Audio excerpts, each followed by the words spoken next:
Hello student, welcome to our channel. Okay, so हमने पिछले lecture में कुछ नॉमेनक्लेचर देखे थे। ओके, सो इसके ही आगे वाला पार्ट हम देखते हैं अभी। और ये जो हम नॉमेनक्लेचर देख रहे हैं, ये आपको एग्ज़ाम में 2 मार्क्स या 1 मार्क के लिए से पूछा जाएगा। इसके कंटेंट वगैरह पूछे जाएंगे, वो कैसे पहचानते हैं इस लेक्चर में हम पूरा डिटेल करेंगे। ओके, सी हमारा शायद ही अभी आई थिंक सिर्फ एक ही टॉपिक बचा है इसके बाद जो आने वाला है। ये हमारे डेजिग्नेशंस या नेम्स है हमारे plane carbon steel, nodular carbon steel, जो हमने पिछले लेक्चर में देखा। ओके, सो अभी हम देखेंगे इस लेक्चर में नॉमेनक्लेचर, और उसका जो आगे वाला पार्ट रहेगा वो एस्थेटिक एंड एर्गोनॉमिक्स कंसिडरेशन करके है। ओके, सो आई थिंक ये चैप्टर अभी कुछ ज़्यादा बचा नहीं है, ऑलमोस्ट ओवर होने में है। ओके, सो अभी हम देखते हैं कि भाई अभी प्लेन कार्बन स्टील जो है हमारा, ओके, तो उसको कैसे हम डेजिग्नेट करते हैं। ओके, उसको कैसे हम डेजिग्नेट करते हैं। ओके, देन मैंने जो कल एक्सप्लेन किया था, ये वाला कल एक्सप्लेन कर दिया था बराबर। तो हम अब यहाँ से चालू करते हैं, ये वाले से। Okay, on the basis of chemical composition. Okay, क्या सी जो हमने पिछला वाला मतलब ये वाला जो किया हमने, उसमें क्या किया हमने, और जो उसकी मैकेनिकल प्रॉपर्टीज़ होती है बराबर, उसकी जो मैकेनिकल जैसे टेंसाइल स्ट्रेंथ है, शियर स्ट्रेंथ है, ये जो है वो मैकेनिकल प्रॉपर्टी है। तो जो हमने पिछले नॉमेनक्लेचर में क्या किया कि जो हम मैकेनिकल प्रॉपर्टीज़ के ऊपर कैसे सिग्निफाई उसको बताते हैं, ये हमने सीख लिया। Okay, but mechanical property is alone not important, मतलब वो इतना मुझे एक पूरा इम्पोर्टेंट वही नहीं है। ओके, दूसरे भी कुछ एस्पेक्ट है मटेरियल के जो इम्पोर्टेंट है। ओके, तो दूसरा एस्पेक्ट होता है हमारा मटेरियल का कि भाई वो जो हमारा कंपोनेंट है, वो किस कंपोजिशन क्या है उसका, वो किसका बना है, ये भी मैटर करता है। क्योंकि उसका जो स्ट्रेंथ होता है, उसका जो ड्यूरेबिलिटी होता है, वो पूरा डिपेंड करता है उसके कंपोजिशन के ऊपर। Okay, so it is important for us to know what is the composition of the component which are going to use in a machine. Okay, so अभी सी एक छोटा सा हमने लिया है, आगे वाले इतना छोटा आपको एग्जाम में नहीं पूछा जाएगा। मैं सिर्फ आपको यहाँ चालू मतलब समझने के लिए ये बता रहा हूँ आपको। ओके, तो क्या है, on the basis of chemical composition EG5C4, क्या है 5C4, 5C4। ओके, क्या है ये 5C4, इसको कैसे करते इंडिकेट करते हैं, उसको बताते कैसे, indicate 0.1% carbon and 0.5 maximum percent of manganese. Okay, क्या 0.1% carbon and 0.5 maximum percentage of manganese. Okay, सिर्फ आपको यही ध्यान में रखना है, ये वाला आपको पूछा नहीं जाएगा। ओके, जो आगे आने वाले हैं वो आपको पूछे जाएंगे। ओके, देन हम अभी आगे बढ़ते हैं alloy steel. Okay, alloy steel किस में बढ़ते हैं हम, क्या है alloy steel. Okay, see alloy steel क्या होता है, an alloy steel may be defined as steel to which element other than carbon are added in sufficient amount to produce an improvement in property. Okay, see क्या होता है, मैं आपको एक बताता हूँ। सबसे पहला जो होता है वो हमारा आयरन होता है, क्या आयरन बोलते हैं उसको। ओके, अगर उस आयन में हमने कुछ पिंच ऑफ अमाउंट, मतलब कुछ बहुत कम अमाउंट में अगर थोड़ा कार्बन हम ऐड कर देते हैं, क्या थोड़ा कार्बन हम ऐड कर देते हैं, तो वो कन्वर्जन हो जाता है उसका स्टील फॉर्म में। ओके, और कार्बन का परसेंटेज क्या होना चाहिए, वो आपने वो मटेरियल साइंस में आपने, या मटेरियल टेक्नोलॉजी सब्जेक्ट है आपने, उसमें पढ़ा होगा। ओके, सो मैं उसके उस डिटेल में नहीं जाऊंगा अभी। तो आपको यही देखना है कि भाई आयन है, आयन में हमने कार्बन ऐड कर दिया तो बन गया स्टील। ओके, हम अब हमको स्टील से अलॉय स्टील बनाना है, क्या स्टील से अलॉय स्टील बनाना है, तो कैसे, सी क्या होता है, हमने स्टील बना लिया बराबर, तो स्टील हर एक एप्लीकेशन में काम आएगा ऐसा नहीं हो सकता। मतलब क्या कि स्टील का जो जो स्टील का कंपोनेंट होता है, उसका हर एक जो कंपोनेंट है हमारा मशीन का, उसका जो वर्किंग है या उसका जो एक्सपेक्टेशन है आपको वर्किंग से, वो अलग अलग होता है, बराबर। मतलब हर जगह एक ही स्टील हम यूज़ नहीं कर सकते, ओके। कई जगह हमको कम सॉफ्ट स्टील चाहिए होगा, कई जगह हमको हार्ड स्टील चाहिए होगा, बराबर। तो that's a number of depend upon application, okay. So तो हम स्पेसिफिक प्रॉपर्टीज़ बढ़ाने के लिए क्या करते हैं फिर, अदर देन कार्बन हम दूसरे एलिमेंट भी उसमें ऐड करते हैं। क्या, अदर देन कार्बन हम दूसरे एलिमेंट भी ऐड करते हैं। तो अलॉय स्टील का मतलब यही होता है कि अदर देन कार्बन तो है ही उसमें, सी अलॉय स्टील में कार्बन तो है ही, बट अदर देन कार्बन हम दूसरे भी एलिमेंट हम उसमें ऐड करते हैं to obtain the desired properties. क्या, to obtain the desired properties. आया आपको ध्यान में, ओके। सो हम उसी को बोलते हैं भाई अलॉय स्टील, ओके। आपको आया ध्यान में कि अलॉय स्टील में कार्बन होता है और कार्बन के साथ साथ दूसरे अलॉय स्टील भी होते हैं। तो आपको आपके मन में क्वेश्चन आया होगा कि भाई दूसरे अलॉय स्टील कौन से, ओके। क्या भाई, हमने देख लिया कि दूसरे अलॉय स्टील फिर कौन से, हमको तो कार्बन तो पता है, तो कार्बन ठीक है, लेकिन दूसरे अलॉय तो हम जो जनरली ऐड किए जाते हैं, जनरल सेंस में बोल रहा हूँ मैं, वो रहता है क्रोमियम रहता है, निकेल रहता है, मोलिब्डेनम रहता है, और भी कुछ नंबर ऑफ एलिमेंट है वो रहते हैं, ओके। सो मैं आपसे एक बात कहूँगा कि भाई ये जो अलॉय स्टील है, ओके, जनरली हम प्योर स्टील न यूज़ करते हुए जो इंडस्ट्रीज़ या जो भी कुछ जहाँ भी कुछ यूज़ हो रहा है उसमें हम कुछ ना कुछ अलॉइंग एलिमेंट ऐड ही करते हैं, ओके।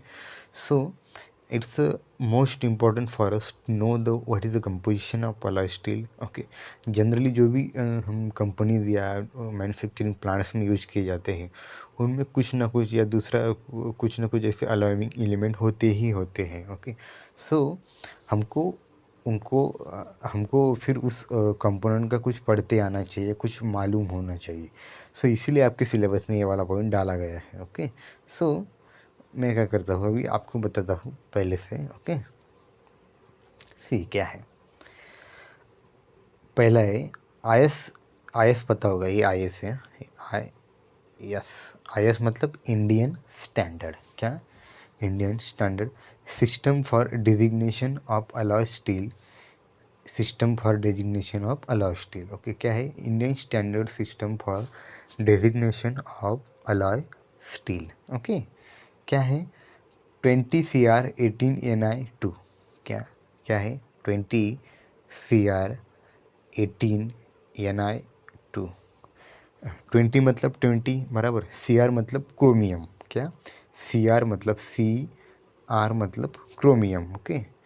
देन क्या है, 18 तो पता होगा। NI मतलब निकेल, क्या, NI मतलब निकेल, और टू टू तो आपको पता ही है, ओके। टू बताने की जरूरत नहीं, ओके। सो हम तो इसको हमने तो पढ़ लिया है भाई, लेकिन उसका मीनिंग क्या होता है ये भी पता होना चाहिए, मतलब, ओके। तो alloy steel contain average 0.2% carbon, क्या, 0.2% कार्बन, 18% क्रोमियम एंड 2% निकेल, क्या, 18% क्रोमियम एंड 2% निकेल, ओके। सो ये कैसे पहचानते हैं, देखो अभी क्या है 20, ओके। आगे 20 दिया है, जो 20 दिया है उसको हम अगर 100 से डिवाइड करेंगे तो क्या आएगा, वो 0.2% आ जाएगा, बराबर। तो ये जो 20 है ये हमको दिया है भाई कार्बन का परसेंटेज, ओके ओके। ये CR 18 जो बोला है, 18 क्या है हमारा, क्रोमियम का परसेंट, मतलब 18% क्रोमियम, ओके। और ये 2 दिया है, बराबर। तो क्या है, 2% निकेल, ओके। तो आपको इसमें ध्यान में यही रखना है, जो 20 है उसको 100 से डिवाइड करना है, वो कितना आएगा, 0.02% ऑफ कार्बन, ओके। अगर यहाँ 40 रहता तो क्या आता, 0.4% ऑफ कार्बन। अगर यहाँ 80 रहता तो क्या आता, 0.8% ऑफ कार्बन, ओके। आया ध्यान में आपको, ठीक है। देन क्या है, अभी उसका ही दूसरा एग्जांपल हम देखते हैं। 30 Ni 16 CR 5, ओके। अभी क्या है इसमें देखते हैं, देखो अलॉय स्टील कंटेनिंग कार्बन 0.3%। मैंने बोला था आपको 30 जो है ये पहला क्या है, कार्बन का परसेंटेज, उसको 100 से डिवाइड करना है, 0.3% ऑफ कार्बन। निकेल क्या है, Ni16 मतलब 16% निकेल, 16% निकेल। और Cr क्या है, क्रोमियम, क्रोमियम 5%। ओके, देखो जो यहाँ इसके बाद क्या है, जो इसके बाद जो कंपोनेंट होते हैं हमारे, इसके बाद मतलब ये 20 के बाद या 30 के बाद, ये जो 20 या 30 जो आगे पहले वाले आने वाले जो है, वो हमको डेजिग्नेट करते हैं कार्बन से। ओके, सो आई होप आपको ये समझ में आ गया होगा। ओके, आपको यही हमेशा ध्यान में रखना है, जो पहला वाला रहेगा वो डेजिग्नेट करेगा कार्बन को, और बाद में जो भी हमारे कंपोनेंट रहेंगे उनके नाम और उसके आगे उनका क्वांटिटी। और जो पहला वाला कार्बन रहेगा उसको 100 से डिवाइड करना है। ओके, ये आपको एग्जाम में आ सकते हैं। देन क्या है भाई, अभी देखेंगे कार्बन रेजिस्टेंस एंड हीट पर resistant alloy, carbon resistant and heat resistant alloy. Okay, see उसमें क्या देखा था हमने, एक सिंपल कंपोनेंट देखा था कार्बन का, उसमें क्या है, हम इसमें हम क्या देख रहे हैं, carbon resistant and heat resistant alloy. तो यहाँ क्या आ गया, एक्स आ गया सामने, देखो एक्स।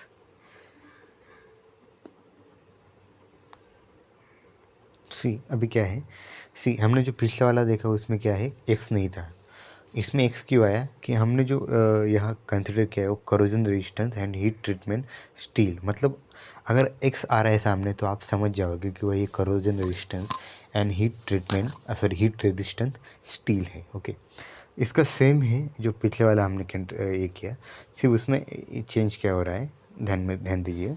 ओके, एक्स लगाया है 20, ओके, उसको 100 से डिवाइड करना है, 0.2% carbon, chromium 18% and 2% nickel, same है। ओके, वैसे ही एक्स 15 को 100 से डिवाइड करना है, high alloy steel containing 0.15% carbon of average. Okay, of average. Okay, then 25% chromium and 12% nickel, 12% nickel. Okay, so I hope इसमें ज़्यादा कुछ आपको इतना ध्यान देने की ज़रूरत नहीं है, एक देख लिया आपने तो you will get to know कि भाई अगले वाला क्या आने वाला है। ओके, सो मे बी यहाँ कुछ ज़्यादा आपको टाइम पास ना करते हुए आगे बढ़ता हूँ, जो कुछ आगे इम्पोर्टेंट आने वाले हैं। ओके, सो ये रहेगा हमारा थ्री फ्री कटिंग स्टील का, क्या फ्री कटिंग स्टील का। ओके, तो इसका एग्जांपल देखते हैं हम, 25C12S14, क्या 25C12S14, ये वाला एग्जांपल। ओके, इसका मीन्स क्या है, 0.02 और 0.03% ऑफ कार्बन। ओके, 25% ऑफ क्या है, silicon, and 1 to 1.5% of manganese, 0.01% of sulphur and 0.06% of phosphorus. क्या, देखो ये आपको ज़्यादा पूछा नहीं जाएगा, जो मैंने जो पिछला वाला जो बताया आपको एक्स वाला, वो आपको ज़्यादा से ज़्यादा पूछा जाएगा। ओके, क्योंकि इसमें क्या है, आपको ज़्यादा वैल्यू ध्यान में रखनी है, और आई थिंक सो इतनी वैल्यू ध्यान में रखनी है आपके लिए बहुत मतलब हाश हो जाएगा। ओके, सो डोंट बॉदर, लेकिन जो पिछले वाला है उसको आप अच्छे से कर लीजिए। सो आपको फिर अच्छे से समझ में आ जाएगा, you will hardly get to know good things. Okay, so क्या है, मैं आपको बताता हूँ अभी। सी ये जो हमने अभी क्लासिफिकेशन देख लिया कंपोनेंट, अपने कंपोनेंट का, उसका जो केमिकल कंपोजिशन था वो देख लिया। ओके, सो आपको ये अच्छे से ध्यान में रखना है, क्योंकि सी आप भी जब भी इंडस्ट्रीज़ में वगैरह किसी में भी जाते हो तो आपको ऐसा कोई नहीं बताएगा कि ये कार्बन स्टील है, प्लेन कार्बन स्टील है, आपको दे दिया जाएगा इस प्रकार से नॉमेनक्लेचर। ओके, इस प्रकार से नॉमेनक्लेचर देने के बाद को आपको फिर से वो पहचानना पड़ेगा। सो आई थिंक, और एग्ज़ाम के पॉइंट ऑफ व्यू भी और आप इंडस्ट्री के पॉइंट ऑफ व्यू भी, ये दोनों के पॉइंट ऑफ व्यू से ये जो पॉइंट है वो बहुत इम्पोर्टेंट है। ओके, सो आई होप आपको ये वाला टॉपिक अच्छे से समझ में आया होगा। ओके, आप बुक रेफ़र कीजिए, उसमें नंबर ऑफ प्रॉब्लम दिए हैं वो देखिए, so you will get to know lot about this things. Okay, तो जो हमारा एक आगे का जो चैप्टर है, सॉरी आगे का जो पॉइंट है, थ्योरीज ऑफ फेल्योर, ओके, वो हम अगले लेक्चर में कवर करेंगे, क्योंकि उसको एक पूरा लेक्चर डेडिकेट करना पड़ेगा हमें, वो या 5 या 10 मिनट का काम नहीं है। ओके, सो हम अभी मिलते हैं हमारे अगले लेक्चर में। ओके, सो आज के लेक्चर के लिए बस इतना ही, हम इतना ही यहाँ ही रुकते हैं आज। ओके, और अगले आने वाले लेक्चर में हम देखेंगे कि भाई थ्योरी ऑफ फेल्योर्स क्या होती है, वो कैसे यूज़ होती है, वो कहाँ यूज़ होती है। ओके, ये सब पूरा डिटेलिंग हम पढ़ेंगे। ओके, सो मिलते हैं हम अभी अपने आने वाले अगले लेक्चर में। ओके।